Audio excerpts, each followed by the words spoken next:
Hello दोस्तों, मैं Kundan Kumar SMTC Educare चवाड़ा में आपका स्वागत है। आज हम बात करेंगे क्लास 10 का केमिस्ट्री का कुछ VVI क्वेश्चन जो कि एनुअल एग्ज़ामिनेशन 2021 के लिए काफ़ी इम्पोर्टेंट रहेगा।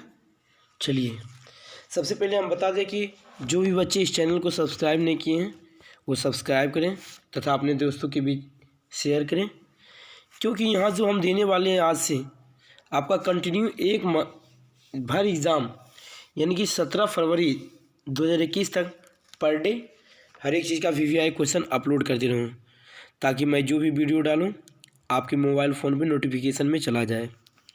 चलिए SMTC एडुकेयर चवाड़ा में आपका स्वागत है। अभी हम फ़िलहाल बात करेंगे क्लास 10 का केमिस्ट्री का क्वेश्चन जो कि निम्न है, जिसे सबसे पहले है ऊष्माशोषी अभिक्रिया किसे कहते हैं। ऊष्माशोषी अभिक्रिया किसे कहते हैं? तो बच्चों बहुत ही आसान सा सवाल है, ऊष्माशोषी अभिक्रिया किसे कहते हैं? यानी वैसी रासायनिक अभिक्रिया जिसमें अभिक्रिया के लिए ऊष्मा का अवशोषण होता है। क्या जी? अभिक्रिया के लिए ऊष्मा का अवशोषण होते हैं, उसे हम ऊष्माशोषी अभिक्रिया कहते हैं। जैसे मेरा दे रखा है क्या जी, N2 यानी कि N2 अब प्लस O2 के साथ अभिक्रिया कराते हैं तो मेरा प्राप्त हो जाता है क्या जी, मेरा 2NO अब प्लस ऊष्मा ना। चलिए अर्थात क्या जी, यानी कि N2 प्लस ऊष्मा, यानी कि फिर से मैं रिवीजन कर देना चाहता हूँ। ऊष्माशोषी अभिक्रिया किसे कहते हैं? तो वैसी रासायनिक अभिक्रिया जिसमें अभिक्रिया के लिए ऊष्मा का अवशोषण होता है, उसे ऊष्माशोषी अभिक्रिया कहते हैं। जैसे में आप कर सकते हैं N2 प्लस O2 और क्या जी, मेरा प्राप्त हो जाएगा 2NO प्लस ऊष्मा ना। चलिए बच्चे लोग आप नोट कर लीजिएगा, जो मैं बोलूँगा उसे आप कॉपी में नोट करते जाइएगा, ठीक ना। चलिए इसी प्रकार अगला सवाल है, अभिक्रियाशील समूह क्या है? बात कर रहे हैं हम क्या जी, अभिक्रियाशील समूह क्या है? तो चलिए इसे भी देखते हैं हम।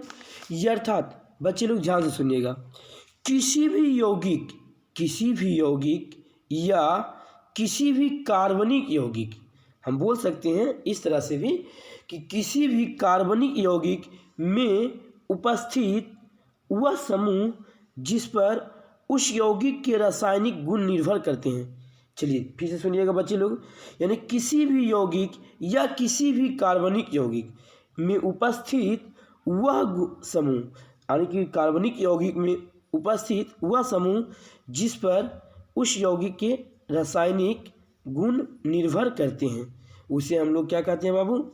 अभिक्रियाशील समूह कहते हैं। उसे क्या कहते हैं? अभिक्रियाशील समूह। जैसे में आप लिख सकते हैं उदाहरण के तौर पर, सभी अल्कोहल अर्थात जितने भी अल्कोहल होते हैं, सभी अल्कोहल में अभिक्रियाशील समूह OH, यानी कि जितने भी अभिक्रियाशील समूह हैं उसमें सभी में क्या जी, OH मेरा उपस्थित होते हैं। यानी कि जितने भी अल्कोहल हैं उसमें सभी में क्या जी, क्रियाशील समूह क्या उपस्थित होते हैं? OH उपस्थित होते हैं ना। चलिए हम नेक्स्ट क्वेश्चन की ओर बढ़ते हैं बाबू। चलिए सभी बच्चे लोग ध्यान से देखते रहिएगा, ठीक ना। बस समझिएगा, एक एक क्वेश्चन को ध्यान से पढ़िएगा और अपने इसी क्या जी नोटबुक में कॉपी करते जाइएगा। चलिए अगला क्वेश्चन है, संक्षारण क्या है, इसे कैसे रोका जा सकता है? संक्षारण क्या है, इसे कैसे रोका जा सकता है ना, हम इसके बारे में बात करते हैं। तो चलते हैं बाबू, ध्यान देते हैं, संक्षारण क्या है, इसे कैसे रोका जा सकता है? तो ये भी बहुत ही आसान सा सवाल है और सिर्फ ध्यान से सुनना है। इसे कैसे रोका जा सकता है, बहुत आसान सवाल। इसमें दो सवाल आ रहा है, संक्षारण क्या है, इसे कैसे रोका जा सकता है। अर्थात ये भी जो है आपका एग्जाम में 2 से 3 नंबर का पूछा जाता है। तो हम ध्यान देंगे संक्षारण ना। तो हम सबसे पहले संक्षारण क्या है उसके बारे में जान लेते हैं। यानी किसी धातु का अन्य धातु या यौगिक के साथ अभिक्रिया कर अवांछित रूप से, यानी कि किसी धातु अन्य धातु या यौगिक के साथ, किसी धातु का अन्य धातु या यौगिक के साथ अभिक्रिया कर अवांछित रूप में परिवर्तन होना ही संक्षारण कहलाता है। चलिए ध्यान से सुनिएगा, यानी कि किसी भी धातु का अन्य धातु या यौगिक के साथ अभिक्रिया कर अवांछित रूप में परिवर्तन होना ही संक्षारण कहलाता है। यानी अपने भाषा में बोल सकते हैं, जिसे हम लोग गांव देहात में बोलते हैं, ग्रामीण क्षेत्रों में, क्या जी लोहा में जंग लग गया ना, या बिजली लग गया, ये क्या हुआ, ये जो है मेरा क्या जी, यानी कि संक्षारण हो रहा है। ये क्या हो रहा है, धातु का संक्षारण हो रहा है ना। तो हम इसी को क्या कहते हैं जी, संक्षारण ना। यानी कि जैसे कि आपको जैसे में क्या जी, लोहे में जंग लगना, लोहे में देखते हैं भुरभुरा टाइप का ऊपर में हो जाता है, वही क्या है, संक्षारण है। तथा तांबे में तांबे का बर्तन देखे होंगे, तांबे के बर्तन के ऊपर जो हरा हरा परत रहता है ना चढ़ा हुआ, वही क्या है, संक्षारण है। अर्थात लिख सकते हैं हम, तांबे में हरे परत का चढ़ जाना, या सिल्वर सल्फाइड का बनना, ही क्या कहलाता है जी मेरा, यही कहलाता है संक्षारण ना। तो समझ गए होंगे बच्चे लोग, संक्षारण किसे कहते हैं ना। ध्यान से सुनिएगा, संक्षारण यानी कि आप बोल सकते हैं क्या जी, किसी धातु का अन्य धातु या यौगिक के साथ अभिक्रिया कर अवांछित रूप से परिवर्तन होना ही संक्षारण कहलाता है। जैसे लोहे में जंग लगना, तांबे में हरे परत आना, सिल्वर सल्फाइड का बनना, ये सभी क्या है, संक्षारण का उदाहरण है। चलिए इसका कैसे रोका जा सकता है, अर्थात रोकथाम का उपाय, जो हम कैसे इसे रोक सकते हैं ना, इसे कैसे रोका जा सकता है। तो पहला हम बोलेंगे, तो इससे बचने के लिए पहला उपाय इसे क्या लिखेंगे, संक्षारण से बचने के लिए निम्न उपाय है। तो एक नंबर क्या बोलना, उसे मिश्र धातु में परिवर्तन कर देना चाहिए। अर्थात कोई भी धातु है तो उसको क्या कीजिए, मिश्र धातु में परिवर्तन कर दीजिए, यानी कि एक धातु से दो धातु में मिला दीजिए, तो क्या जी आपका संक्षारण से बचाएगा। दूसरा नंबर बोल सकते हैं, लोहा अगर जो वो धातु है, धातु के ऊपर कलई कर देते हैं यानी रंग देते हैं, तो वो भी क्या होता है, बाहरी वातावरण से दूर हो जाता है, बंशी हो जाता है, तो अर्थात क्या है जी, उससे भी मेरा संक्षारण होने से बच सकता है। तीसरा हम बोल सकते हैं, उसके सतह पर जस्ता या सोने चांदी का परत चढ़ा देना चाहिए, यानी कि जो उसका सतह होता है उसके ऊपर क्या जी, जस्ता या सोना चांदी का अगर परत चढ़ा देते हैं, तो वो क्या जी मेरा धातु सुरक्षित रह जाता है ना। चलिए, तो मेरा ये क्वेश्चन सोल्व हो गया। अब अगले क्वेश्चन की ओर जाते हैं, क्वेश्चन नंबर 4। क्वेश्चन नंबर 4 क्या बोल रहा है बाबू, कि रासायनिक गुणों के आधार पर धातु और अधातु में अंतर स्पष्ट करना है। क्या करना है, स्पष्ट हुआ, अंतर स्पष्ट करना है, यानी रासायनिक गुणों के आधार पर धातु और अधातु में अंतर स्पष्ट करना है। तो चलिए हम लोग ध्यान देते हैं। तो बच्चे लोग लिखिएगा नीचे, क्या लिखिएगा कि मेरा धातु और अधातु में ना हुआ, किसमें, धातु और अधातु में रासायनिक गुणों के आधार पर। तो लिखिएगा धातु और अधातु का रासायनिक गुणों का अंतर निम्न प्रकार से है ना।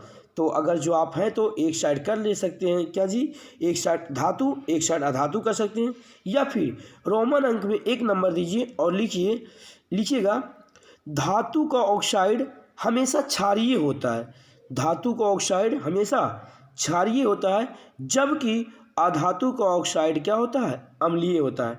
बच्चे लोग ध्यान से सुनिएगा, 1 नंबर में लिखिएगा धातु का ऑक्साइड हमेशा क्षारीय होता है, बल्कि क्या जी अधातु का ऑक्साइड अम्लीय होता है।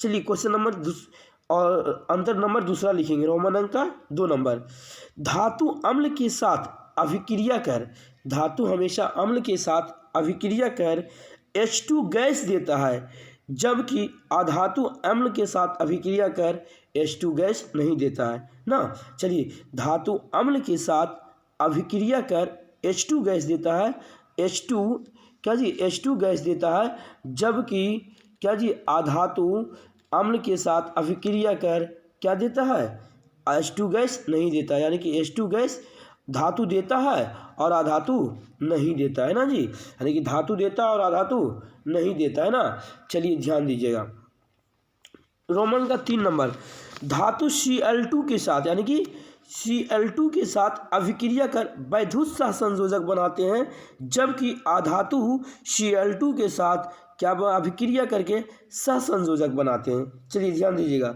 यानी धातु Cl2 के साथ अभिक्रिया कर वैद्युत सहसंयोजक बनाते हैं, जबकि अधातु Cl2 के साथ अभिक्रिया कर क्या बनाते हैं जी, सहसंयोजक बनाते हैं। चौथा नंबर देखेंगे हम अंतर, धातु में कार्बोनेट यानी कि CO3, सल्फेट यानी कि SO4 और नाइट्रेट यानी कि NO3 उपस्थित होते हैं। धातु में कार्बोनेट CO3 और सल्फेट SO4 और नाइट्रेट NO3 उपस्थित होते हैं, जबकि अधातु में कार्बोनेट, सल्फेट और नाइट्रेट उपस्थित नहीं होते हैं।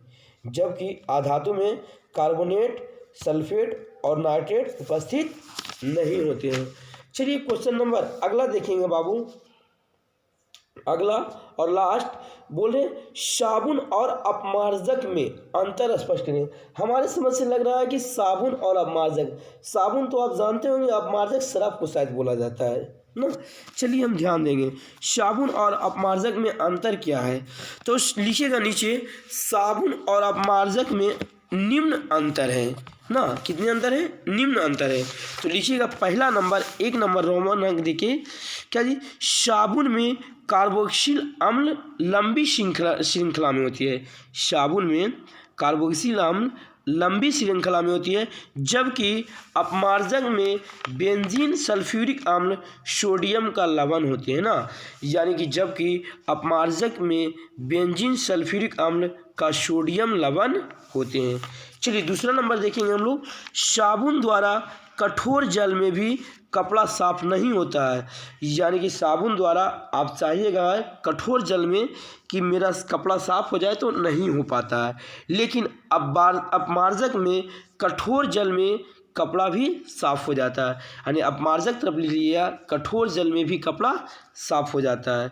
चलिए तीसरा नंबर लिखेंगे, साबुन में आर्द्रता गुण कम पाया जाता है। यानी कि साबुन में क्या जी, आर्द्रता का गुण कम पाया जाता है, यानी कि बहुत कम पाया जाता है, बल्कि अपमार्जक में क्या जी, साबुन की अपेक्षा अधिक पाया जाता है। अर्थात हम बोले तो क्या जी, जो आर्द्रता होता है अपमार्जक में, वो साबुन की अपेक्षा क्या पाया जाता है, अधिक पाया जाता है। ठीक ना बच्चे। चलिए अगला देखेंगे, चौथा नंबर, साबुन वनस्पति तेल से बनाया जाता है। साबुन जो है किससे बनाया जाता है, वनस्पति तेल से बनाया जाता है, जबकि अपमार्जक पेट्रोलियम के हाइड्रोकार्बन से बनाया जाता है। जबकि अपमार्जक जो है पेट्रोलियम का हाइड्रोकार्बन से बनाया जाता है। चलिए बच्चों, अभी फ़िलहाल के लिए 5 क्वेश्चन दिए, फिर धीरे धीरे इसी प्रकार आपको न्यू वीडियो मिलते रहेंगे। तब तक आप चैनल को सब्सक्राइब और लाइक और कमेंट करके ज़रूर बताएं कि वीडियो कैसा लगा। ठीक है, इसी तरह आपको आगे हर एक वीडियो, हर एक चैप्टर बाय चैप्टर का VVI क्वेश्चन का वीडियो दिया जाएगा। तो आप लोग, बच्चे लोग जितने भी हैं, आप इसे नोटबुक में नोट कर लीजिएगा ज़रूर के। फिर मिलते हैं हम नेक्स्ट वीडियो में।